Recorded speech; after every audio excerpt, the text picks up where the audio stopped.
கார்த்திக் ஆஸ்திரேலியாவிலேருந்து வந்திருக்காரு. வந்தோடனே அவர்கிட்ட வந்து சந்திரசேகர் பேசுகிறாரு. இங்கே பாரு கார்த்திக், உங்ககிட்ட ஒன்று சொல்லணும் அப்படின்னு சொல்கிறாரு. என்ன சொல்லுங்கள் அப்படின்னு சொல்லிட்டு கேட்குறாரு. இல்லை உனக்கு ஒன்று தெரியுமா, பொன்னி சக்தி 2 பேருமே சேர்ந்து பார்த்தா உனக்கு எப்படி தெரியுது அப்படின்னு கேட்குறாரு. அதுவா, எனக்கு ஒன்றுமே தெரியலையே, 2 பேரும் சந்தோஷமாக இருக்க மாதிரி தான் தெரியுது, எந்த பிரச்சனையும் இருக்கா மாதிரி தெரியலையே அப்படின்னு சொல்கிறாரு. நீ இப்போ தான் வந்திருக்க, உனக்கு எதுவுமே தெரியாது, நாங்கள் இங்கே தான் இருக்கோம், எங்களுக்கு எல்லாமே தெரியும். 2 பேருமே ஃப்ரெண்டாக மட்டும்தான் பழகிட்டுருக்காங்க. ஒரு புருஷன் பொண்டாட்டியாக இன்றைக்கி வரைக்கும் அவங்க சேர்ந்து வாழவே இல்லை. ஆனால் இப்படி நடக்கவே கூடாது, நீ அதுக்காக தான் வந்திருக்க. அவங்க 2 பேருமே ஒருத்தரை புரிஞ்சுக்கணும். பொன்னி ரொம்ப ரொம்ப நல்ல பொண்ணு அப்படின்னு சொல்லிட்டு சந்திரசேகர் சொல்கிறாரு. அதுக்கு கார்த்திக் கேட்குறாரு, சரி பொன்னிக்கு சேர்ந்து வாழ ஆசை இருக்கா அப்படின்னு சொல்லிட்டு. பொன்னிக்கு ஆசை இருக்குது, ஆனால் சக்தி தான் எதுக்குமே ஒத்து வர மாட்டான் அப்படின்னு சொல்கிறாரு. இப்போ நீ என்ன பண்ணணும், 2 பேருமே வந்து சேர்ந்து வாழற மாதிரி பண்ணணும். அது மட்டும் இல்லை, பொன்னி மாதிரி ஒரு பொண்ணு கிடைக்க நீ கொடுத்து வச்சுருக்கணும். இப்படி ஒரு ரொம்ப ரொம்ப நல்ல பொண்ணு அப்படின்னு புரிய வைக்கணும்.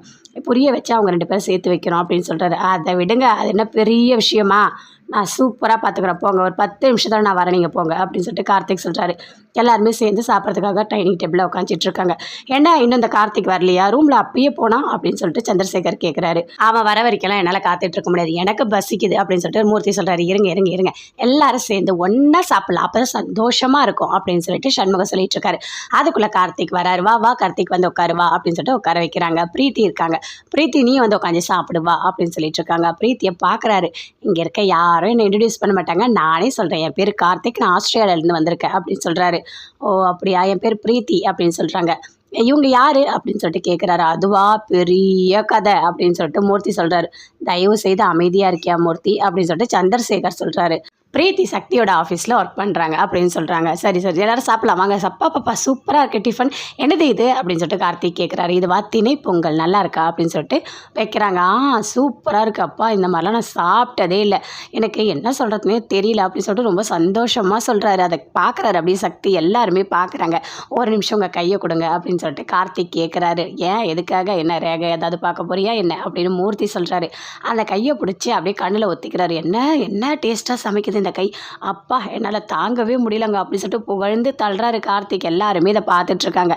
இல்லைங்க, நான் ஒன்றும் அப்படி ஒன்றும் செஞ்ச மாதிரி தெரியலையே அப்படின்னு பொண்ணு சொல்கிறாங்க. அதெல்லாம் உங்களுக்கு தெரியாது, சாப்பிட்ட எனக்கு தான் தெரியும், டிஃபன் சூப்பராக இருக்குது அப்படின்னு சொல்லிட்டு புகழ்ந்து பேசிகிட்டு இருக்காங்க. எல்லாருமே சேர்ந்து சந்தோஷமாக சாப்பிட்றாங்க. சாப்பிட்ட உடனே சக்தி போகிறாரு.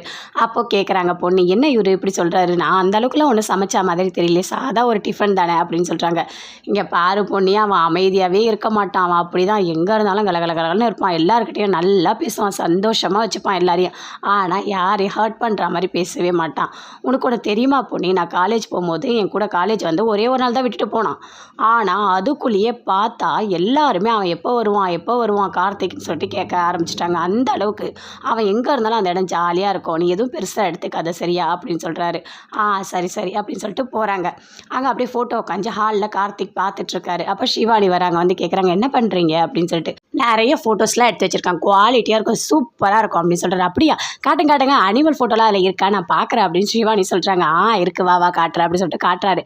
எல்லாமே சூப்பராக இருக்குது கார்த்திக் மாமா அப்படின்னு சொல்லிட்டு இருக்காங்க. அதுக்குள்ளே அங்கேருந்து வராங்க பொண்ணு. உங்களுக்கு ஏதாவது டீ காஃபி ஏதாவது வேணுமா அப்படின்னு சொல்லிட்டு கேட்குறாங்க. இல்லை எனக்கு எதுவுமே வேணான்னு கார்த்திக் சொல்கிறாரு. சிவானி உன்னை கீழே கூப்பிட்றாங்க போ அப்படின்னு சொல்கிறாங்க. சரி நான் போயிட்டு வரேன் பொண்ணியத்தை அப்படின்னு சொல்லிட்டு கீழே போகிறாங்க. சரி வாங்க இங்கே வாங்க, உங்ககிட்ட கொஞ்சம் பேசணும் வாங்க அப்படின்னு சொல்லிட்டு கேட்குறாரு. என்ன அப்படின்னு சொல்லிட்டு பொண்ணு கேட்குறாங்க. இல்லை உங்களை பற்றி எல்லாமே தெரிஞ்சுக்கணும், அதுக்காக தான். நீங்கள் சக்தி எல்லாம் எப்படி அப்படின்னு சொல்லிட்டு கேட்குறாரு.